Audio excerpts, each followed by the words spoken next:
Hello student, आइए हम लोग नीट 2025 में आए हुए क्वेश्चन को सॉल्व करते हैं। क्वेश्चन यहाँ बोर्ड पे लिखा गया है और इस क्वेश्चन का नीचे डायग्राम दिया गया है। इसके बाद इसके लिए नीचे 4 ऑप्शन भी दिए गए हैं। क्लियर? तो सबसे पहले आप लोग इस क्वेश्चन को अच्छे से रीड कीजिए, उसके बाद आप लोग इसके सॉल्यूशन को देखेंगे। क्लियर? तो चलिए हम लोग इसका आप सॉल्यूशन स्टार्ट करते हैं। सबसे पहले दिया क्या है, एक स्ट्रिंग जिसका लेंथ L है और इसके नीचे एक m मास का एक छोटा सा बॉब लटका हुआ है। बॉब मतलब एक छोटा सा ऑब्जेक्ट है जिसका इनिशियल जो स्पीड है वो हॉरिजॉन्टल डायरेक्शन में v0 है। क्लियर? अब ये जो बॉब है वो पॉइंट P पे पहुंच रहा है और यहां की जो स्पीड दिया हुआ है वो v दिया हुआ है। मतलब इनिशियल स्पीड कितना है, v0 है, और जैसे वो P पॉइंट पे पहुंच रहा है उस समय इसका जो स्पीड हो जा रहा है वो v हो जा रहा है। ठीक है, तो हमें पता करना है कि v अपॉन v0 की जो रेशियो होगी वो क्या होगी, ये क्वेश्चन में हमें फाइंड आउट करना है। क्लियर? ये है। ठीक है, तो चलिए अब हम लोग इस क्वेश्चन को स्टार्ट करते हैं। सबसे पहले जो P पॉइंट की वेलोसिटी है वह आपका टेंजेंशियल वेलोसिटी होगा। क्यों जी? क्योंकि यहां पर आपका एक सर्कुलर पाथ बन रहा है, तो यहां पर इसकी स्पीड कितनी हो गई, v, जो कि टेंजेंट के अलॉन्ग हो गया। तो अगर हम लोग यहां पर इसके लिए जो सेंटर, जैसे ये आपका बॉब सर्कुलर मोशन पे रहेगा यानी कि सर्कुलर पाथ पे मोशन कर रहा होगा, तो इसके लिए यहां पर एक सेंटर की ओर एक फोर्स लगेगा जिसको हम लोग क्या बोलेंगे, सेंट्रीपिटल फोर्स। और ये सेंट्रीपिटल फोर्स आएगा कहां से, तो इसका वेट देगा सेंटर, इसकी जो वेट होगी वही आपका सेंट्रीपिटल फोर्स प्रोवाइड करेगा। अब इसका वेट किधर लग रहा होगा, नीचे की ओर, कितना, mg। ठीक है, यानी कि अब हम लोग देखेंगे कि mg का एक कंपोनेंट होगा जो सेंटर की ओर होगा, वो कितना हो जाएगा, mg sin थीटा। क्लियर? तो यहां पर यही आपका सेंट्रीपिटल फोर्स प्रोवाइड करेगा। कहने का मतलब है कि आप लिख सकते हैं mv स्क्वायर बाई r जो होगा वह mg sin थीटा के इक्वल होगा, और यहां से m से m कटेगा। ठीक है, अब यहां से अगर हम लोग देखें तो r का जो मान होगा ये l के बराबर हो जाएगा, यानी कि इस r को हम लोग हटा के यहाँ पे l आसानी से लिख सकते हैं। यानी ये हो गया v square by l is equal to g sine theta. तो अगर हम लोग यहां से लिख सकते हैं v square by sine theta is equal to कितना हो जाएगा, gl के बराबर हो जाएगा। ठीक है, इस gl का आगे हम इस्तेमाल करेंगे। ठीक है, इसीलिए हमने यहां पर इसको फाइंड आउट कर लिया। ठीक है, अब देखिएगा यहां से अगर हम लोग इस हाइट को h डैश बोले तो h डैश की वैल्यू कितनी हो जाएगी बाबू, अगर हम लोग यहां पर साइन थीटा ले तो sine theta is equal to h dash divided by l हो जाएगा कि नहीं। तो h dash is equal to कितना हो जाएगा, l sine theta. h dash बोले या फिर इसको h बोल लीजिए ना थोड़ा देर के लिए, h है, h इज इक्वल टू कितना हो जाएगा, l साइन थीटा। अब बताइएगा कि अगर हम लोग इस पॉइंट को मान ले Q और आपका P पॉइंट दिया ही है, तो इन जगहों पे कंजर्वेशन ऑफ एनर्जी यूज करेंगे तो क्या आएगा, तो यहां पे हम लोग यूज कर लेते हैं कंजर्वेशन ऑफ एनर्जी। तो इस आपका Q पॉइंट पे total energy at point Q is equal to total energy at point P।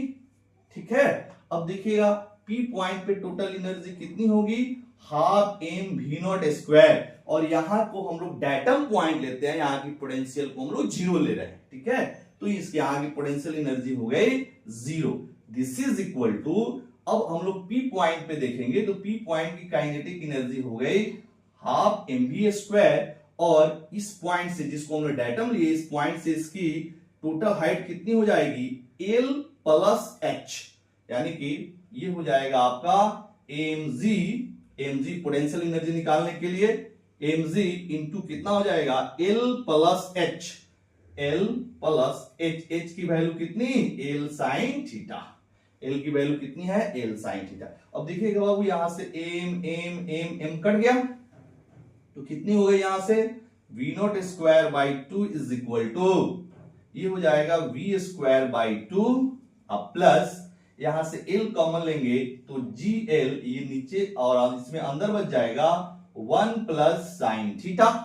ठीक है, अब जीएल की वैल्यू यहां से उठा के रख दीजिए, कितना है तो v square by sine theta, तो ये आ जाएगा आपका v not square by two is equal to v square by two plus आपका v square divided by two, sorry v square divided by sine theta, ये आपका जीएल की value है। और अंदर क्या बचा तो 1 प्लस साइन थीटा। अब देखिएगा यहां पर वी स्क्वायर कॉमन है तो ये आ जाएगा आपका v not square by two is equal to, ये आ जाएगा आपका वी स्क्वायर कॉमन तो 1 प्लस आपका फिर से यहां पर 1 प्लस साइन थीटा, एक सेकेंड ये आपका कॉमन होगा तो 1 बाई टू प्लस हो जाएगा, क्योंकि यहां पे बटा में 2 भी है तो 1 बाई टू प्लस, और इधर से वी स्क्वायर बाहर निकला है तो 1 plus sign theta divided by sine theta. ठीक है, इतना आ जाएगा। अब इसको थोड़ा सा सिंप्लीफाई करेंगे तो v not square by two is equal to हो जाएगा वी स्क्वायर, और इसका एलसीएम कितना होगा तो 2 साइन थीटा हो जाएगा, और इधर हो जाएगा साइन थीटा, और इसमें 2 से मल्टीप्लाई करेंगे तो 2 प्लस 2 साइन थीटा, इतना आएगा। अब देखिएगा बाबू ये 2 से 2 कट गया, क्या हम लोग इस v स्क्वायर को लेफ्ट साइड लाएंगे तो कितना हो जाएगा v not square divided by v square, this is equal to ये आपका 2 प्लस ये हो जाएगा sine theta plus 2 sine theta, 3 sine theta divided by sine theta. ठीक है, अब क्या कीजिए इसको आप क्या करेंगे पलट दीजिए। ठीक है, थोड़ा सा इधर हम स्पेस बना रहे हैं बाबू, इधर थोड़ा सा स्पेस बना रहे हैं। चलिए अब हम लोग क्या करते हैं इसको पलट दे रहे हैं, यानी कि हमें निकालना है v अपॉन v नॉट की रेशियो, तो इधर आ जाएगा इतना का स्क्वायर इज इक्वल टू, अब इधर कितना हो गया 2 plus 3 sine theta divided bye sorry इधर भी तो पलट जाएगा, एक सेकेंड ऊपर चला जाएगा sine theta divided bye 2 plus 3 sine theta. जब हम लोग लेफ्ट साइड को पलटेंगे तो राइट साइड भी पलट जाएगा, इतना आ जाएगा। अब आपको क्या करना है वी नॉट की वैल्यू निकालना है, तो इधर अंडर रूट हो जाएगा, अंडर रूट का मतलब पावर 1 बाई 2, दिया जाएगा आपका sine theta divided by 2 plus 3 sine theta to the power of 1 by 2, यानी कि v बाई वी नॉट की जो रेशियो होगी वो कितनी आ जाएगी sign theta divided by 2 plus 3 sine theta की पावर 1 बाई 2। तो इसके लिए करेक्ट ऑप्शन कौन सा हो जाएगा बाबू, ऑप्शन नंबर 4। क्लियर? तो आई होप आपको ये वीडियो अच्छा लगा होगा। तो क्या करना है आप वीडियो को लाइक करेंगे, चैनल को सब्सक्राइब करेंगे, और आप फेसबुक पे हैं तो पेज को फॉलो भी कर लेंगे और ज्यादा से ज्यादा अपने मित्रों में शेयर करेंगे। Thank you very much.